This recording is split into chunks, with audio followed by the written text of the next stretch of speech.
The project was to create a new piece of theatre inspired by one of Kafka's stories and work with the academic scholars at Oxford University to get a deeper understanding of the story which we chose was A Hunger Artist, Kafka's final story. And we had 3 days around the table with academics from the university in which we really went into great depth of, the story and the text and Kafka's life, and that informed our understanding of his work and what the story means and the themes in it, and that greatly informed how we were going to adapt it as a piece of theatre. Arthur, of course, directing the theatrical and choreographic elements, but also I was collaborating with Meow Meow on lyrics and music in German and English. So all those discussions greatly helped our kind of approach to making the theatre, and it was actually a new process for us, which was amazing as well.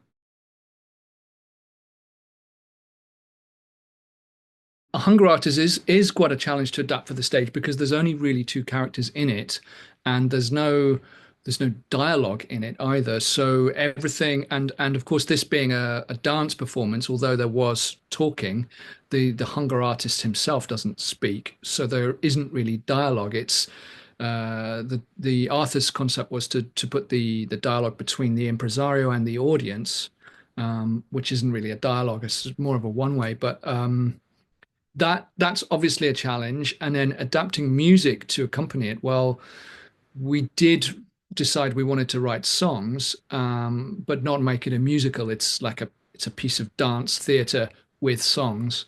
So I think getting all those voices, music, lyrics, dance, and movement to tell the story. And of course, you don't want to tell the story in too many ways at once. So you don't want to do a movement that tells you what's going and then have lyrics on top of that. So sometimes the approach was to let the lyrics say what's happening. Sometimes we just let the dance say what's happening. Sometimes the music offers a feeling of what's happening. So you can move in between these different worlds. The process that I went through with Meow Meow with the lyrics was actually a new process for me because we were writing songs, but we weren't including Kafka's text in any of the songs. So the text was new, but it was relating to the story. But we also were not using it as a narrative voice. We weren't saying, and now the hunger artist is beginning his feast, except when absolutely necessary, but not in the songs. That was maybe spoken. But the process with Meow Meow was interesting because we would get together and write songs, and then we'd invite Arthur in to our kind of songwriting session, and he would listen to the progress. And sometimes he would say, that's great, carry on. And sometimes you say, actually, this is the wrong kind of way to tell this. Let's be more ambiguous. And actually, that was quite a common theme, was like, don't be too on the nose, be more ambiguous. And that, of course, that is the way Kafka writes often, isn't it? So yeah, it's a new process, and obviously as songwriter, you sometimes think, well, what do I need to tell in this song? But we didn't always have that information, so we were making songs to fit in a story where you know it's not decided beforehand what the songs need to say, and we don't want to slow down the narrative too much, but we also want to provide an atmosphere. And we also were referencing the Weimar cabaret and the that era, the early 20th century era of, like, song, dance, entertainment, and circus, of course. So trying to find a language that includes those things, but also doesn't give away too much information all the time. It's more about creating an immersive feeling than saying this song is telling the story all the time.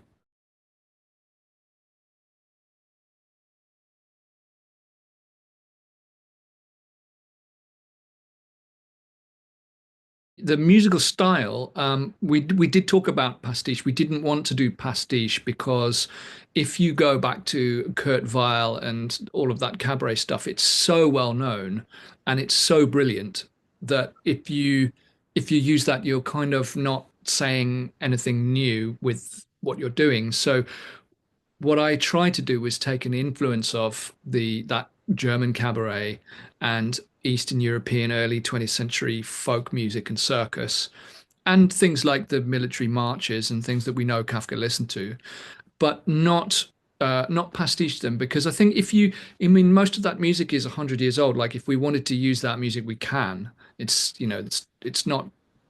Kurt Weill probably is copyright. I don't know, but a lot of it is old, and you can use it. But so I think the idea was to take an influence of that to create a feeling of that, but not try and be realistic with it.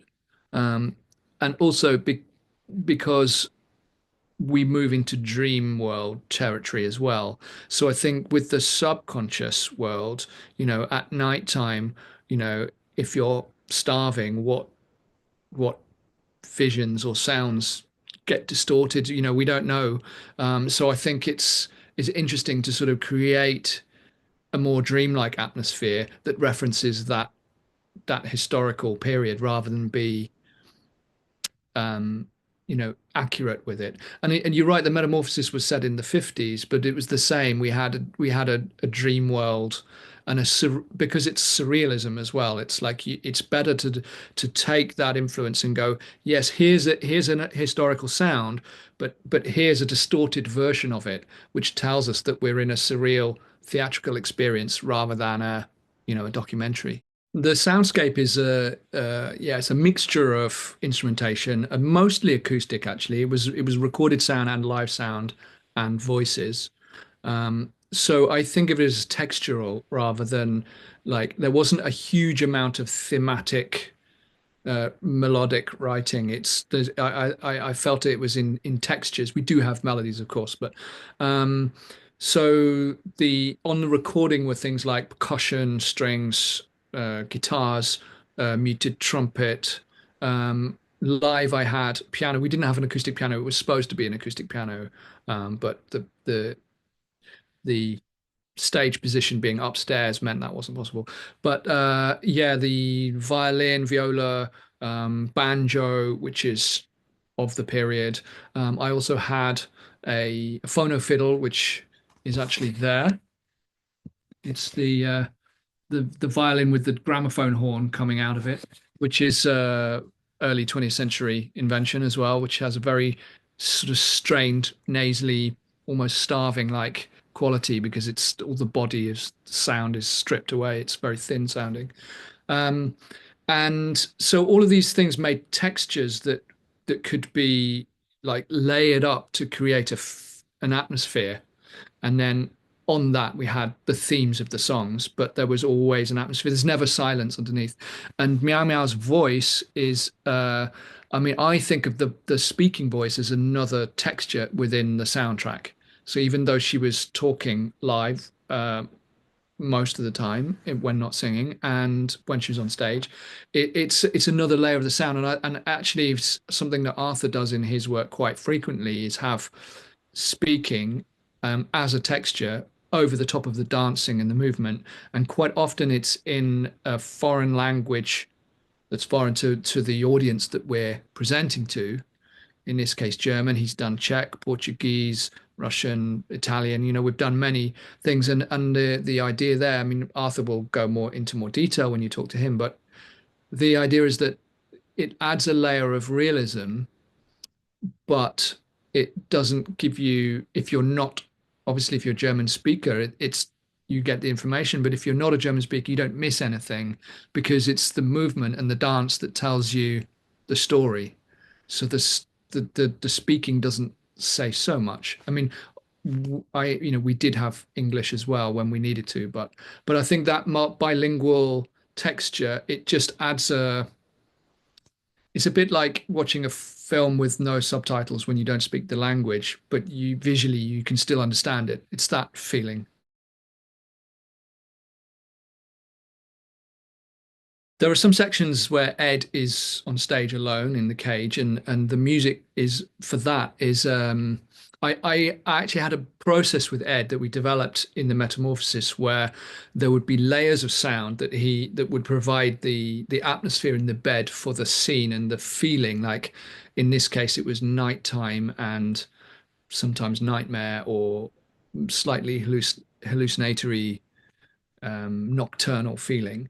And then I would have a live instrument that I would play something that I've developed but not too fixed. So it's very free, not quite completely improvised, but definitely different every night. And that would follow his movement. So he might have a gesture of an arm or a leg or a limb or a turn of a head, and I would play a sound with that. But the timing of when that happens is completely following Ed. So he knows there will be a sound with it. And sometimes he waits for the sound and follows me. Sometimes I watch him and follow him. But there's definitely a freedom of playing, in this case with the phonofiddle, playing the phonofiddle, watching Ed, I had a good sight line on him, so I could make the music accompany his timing every night. So it was symbiotic with the choreography. And that's something you can't easily do with a fixed score, whether it's recorded or notated. It's like if you have that freedom and you're playing with a visual stimulus, like watching the dancer, accompanying how they move, following their timing, that's something that we definitely have, Ed and I. Um, but it's not the whole time. There's other times where there's a very fixed beat and it's counted, and there's other times where there's no beat and it's we're watching. The skeleton dance was a fixed beat and counted out like a piece of traditional choreography.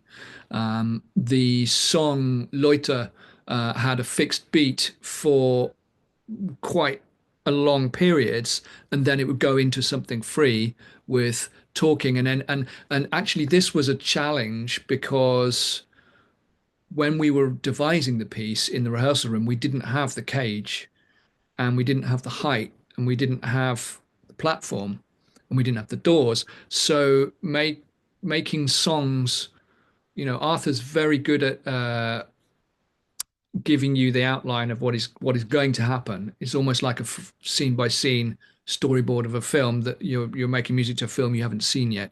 So he'll say like, so we have this verse, and then we open the cage doors, and then this happens, and then this happens, and then we go into the next verse. But of course, in the rehearsal room, you don't know what these doors will be like, how long it will take, whether Meow Meow in stilettos on a narrow ledge is going to feel safe or not.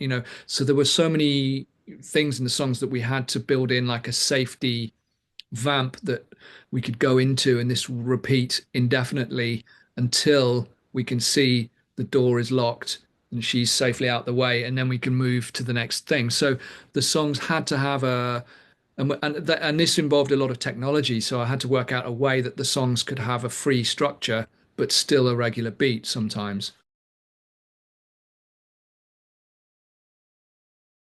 The role of the audience is yeah, it's fascinating because it is intimate. There's you're watching somebody starving themselves and not doing anything else really. I mean, he's moving, but he's not dancing in a traditional way, because he's conserving energy. So um, the audience is watching something that's sort of subverting what dance normally is, which is impressive movements and rapid movements and big leaps, and it's almost the opposite of that.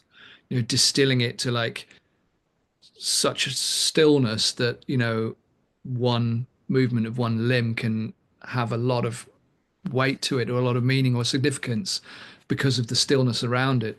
Um, and yeah, the relationship between the impresario and the hunger artist is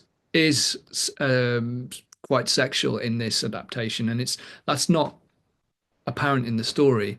But I think this is Arthur's license of thinking, we're going to have a female impresario and a male dancer, and also the impresario representing death rather than being human at times as well, and death and sex being quite linked in the psyche. And so the making music for that was quite interesting, because sometimes I found that you go away and write a piece of music, and then actually the what Ed was doing was so powerful that it didn't need a lot of music. It just needed, a held sound. And especially interesting was the harmonica, actually, because this was one of an idea of Arthur's, that he thought, how can we show the breath? Because something that came up a lot in Meow Meow's lyrics was the breath. When you're starving and you're not having any nourishment, the breath is like becomes the only sort of bodily process that you're maintaining in a way. And as we know, like breath, mind over matter. If your body's going through pain or disintegration, then breathing would be how you would get through it. So the breath is really important. And now I think there's several references to it in the story as well. So Arthur's idea was to have a harmonica because then we can hear the breath as a musical device. But harmonicas are, the one he got was a small one, and it was the obviously in the kind of gag, which is the a sexual suggestion. But um, and it's silly as well because if you're going to have a dark sexual encounter with a toy harmonica that plays a very happy major chord, it's ridiculous. It's absolutely absurd. And of course, absurdity is quite welcome in Kafka, isn't it? So we played with it, not knowing how it would go. And actually, I found that it was, for me, one of the most emotional parts of the piece was when we were hearing his dying breaths with the harmonica, and actually just stripped all the music away to just the that sound of the harmonica, and it being such a childish sound as well. It's so fragile that it was actually sometimes the job of the composer is to get out of the way and just let a bit of silence and a bit of natural noise in, and it has more power. So that was an interesting discovery for me. The final song that Meow Meow sings, the impresario sings, is yeah, we called it Andromeda, and that was a very long process in the creation to arrive at that, and it was nothing like I would have thought we do actually in the piece. So that what just sort of the background to that is that in Arthur's structure for how we could make the piece work, he kept referencing something he was calling the song of moving on. And in the story, of course, they move through the cities of Europe, doing the show in other countries. And I started off thinking at the beginning of the piece, we could hear the song of moving on, and we could hear it in French from a back room, and then we could turn around and we could hear it in German, then we could hear it in Italian, and you'd have the same verse, and you'd get the idea that they're performing the same show in cities throughout Europe, and that would give you a feeling of success. Therefore, when we came down to the show in the back room of the circus, you'd feel the decline of like the success and the audiences. But actually, we left that idea behind because I think Arthur was favoring the experience of the audience rather than trying to show the the success in other cities and then bring us to the fire station in Oxford. He just thought, let's just do it. We are in the fire station in Oxford all the time. And there's one point where we do hear the repeat of the show, but in French. It's when the impresario has left, or the hunger artist has fired the impresario, and then in his, we hear it as almost like a memory. So we don't know if the impresario is now performing with a different hunger artist in France, a more successful show with a bigger audience, or whether it's in the hunger artist's memory of a past show in France with the same impresario. So, leaving that ambiguous is good. But this was the idea of the song of moving on. And it gradually, as we were creating the piece, it gradually got written out of our structure. We didn't really have the song of moving on until at the end. And I remember Arthur's note was, we need to feel before the transformation, after the hunger artist has breathed his final breath, there's obviously the practical element of Ed needs to put the panther costume on. So we need to be looking somewhere else. And the impresario has to have a song to give him time to transform and to give the piece, the story, some space before we see the transformation. So we knew that this was the impresario was going to have to move on and find another career or another hunger artist.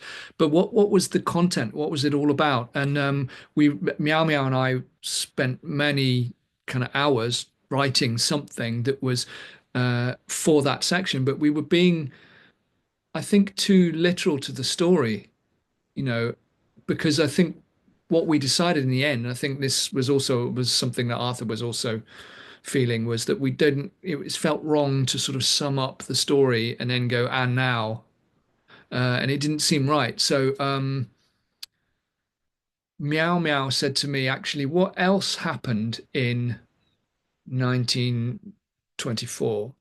And we started looking up what other things were invented, and we googled it, and we found out that the first discovery of a galaxy outside our own was in 1924. And we thought, oh well, Kafka dies and they discover a new galaxy, maybe that's a thing. And actually this just came about because we'd struggled to come up with a song that was working. And one day we were just sitting around a piano. Arthur was there, Meow was there, Ed was there, and we had the concept of Andromeda. Let's sing about the galaxy Andromeda because there's a new discovery and it's moving on, and it's not like literal the impresario moving on to a new city or a new hunger artist. It's moving on to the future of the 20th century and new discoveries.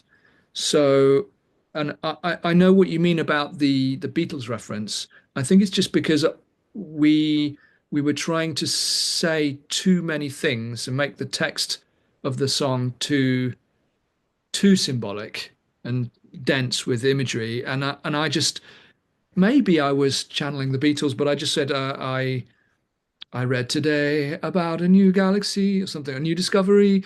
And yeah, and Arthur went, "Oh, I like that. That's a different feel." And then Meow Meow and I started working on that. And then we realized that that's the first time in the show that the impresario says I. She never says I or me for the whole show until the hunger artist is dead. And then she's left. And is that, and she has been death, but now she's suddenly human, perhaps. Or is it death? I don't know. It felt like a good moment to change something in that character. So the idea about the galaxy was literally just okay, moving on from the story. And this was like also our attempt to sort of do a Kafkaesque ending where the story ends and then there's something new begins in the last page. You know, Gregor jumps, dies, and is the window's opened, or there's something. So that was it. It's like a new discovery. That was the feeling. The sound recording of the other singers was something Meow Meow found, was that we know she was curious, what's Kafka's favorite song, and she found that diary entry about the song they sung in the sanatorium, and then she found an actual recording of that song, um, recorded I think in 1906 or something. It was really really old recording, so I cleaned it up a bit and we used that actual recording.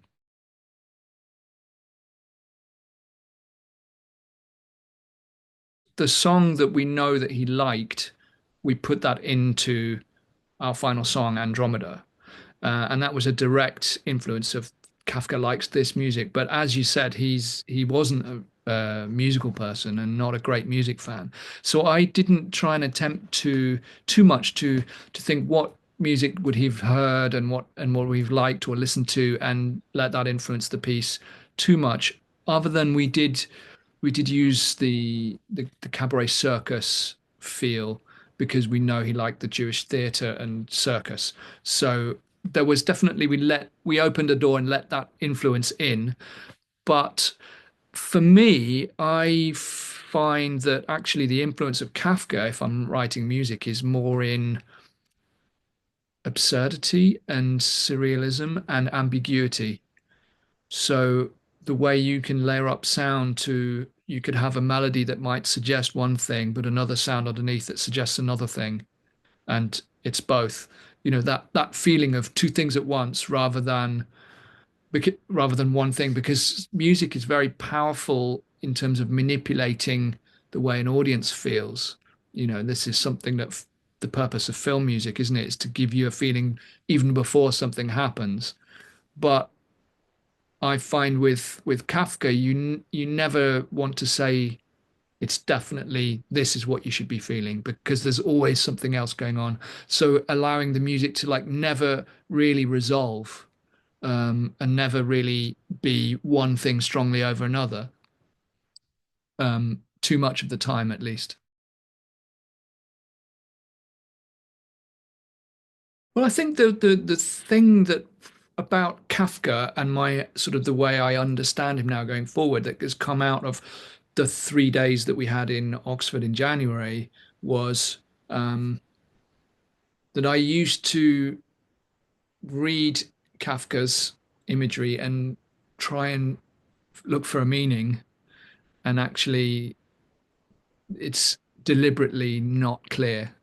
That it's either more than one thing and it's both at the same time, or he'll give you what feels like it means something, and then he'll pull the rug out, and it isn't that, or it stops you from believing in that. So I think that feeling of actually you don't need to try and explain, you don't need to worry about explaining things. You don't need the audience to feel clear or like they're understanding everything. They're like you can let it be absurd and let it be ambiguous, and pretty soon they'll get that, and they'll just live with it and just feel the the performance. And I think that's quite freeing actually, because you're not so worried about, is it clear? Does it make sense? You can let go of that. And actually that's what I feel when I read his stories now. I don't try and feel like I should be understanding every sentence and all the references all the time. I read it and get a feeling from it. And then of course, when you unpick it, there are many contextual things that can help your understanding, but like he didn't put them all in there. He didn't explain everything. So if he didn't, then he means he's okay with not everyone knowing all of the nuances all the time. So I think that's what's influenced me most actually, is just that freedom of going, actually, this feels right. Let's not mess with it too much. And of course, like the other thing, I mean, I do want to be more like him in the fact that when you see there's not much crossings out in his work, he just wrote and sometimes got to the end of the story. That's it. Next one. Trust your first idea. We don't know maybe you know better than me because of the diaries, but how whether he was working on stories in his mind a lot before he wrote them down. But sometimes I could take an influence of that and just make something and go, that's it, rather than fiddle with it for 3 weeks.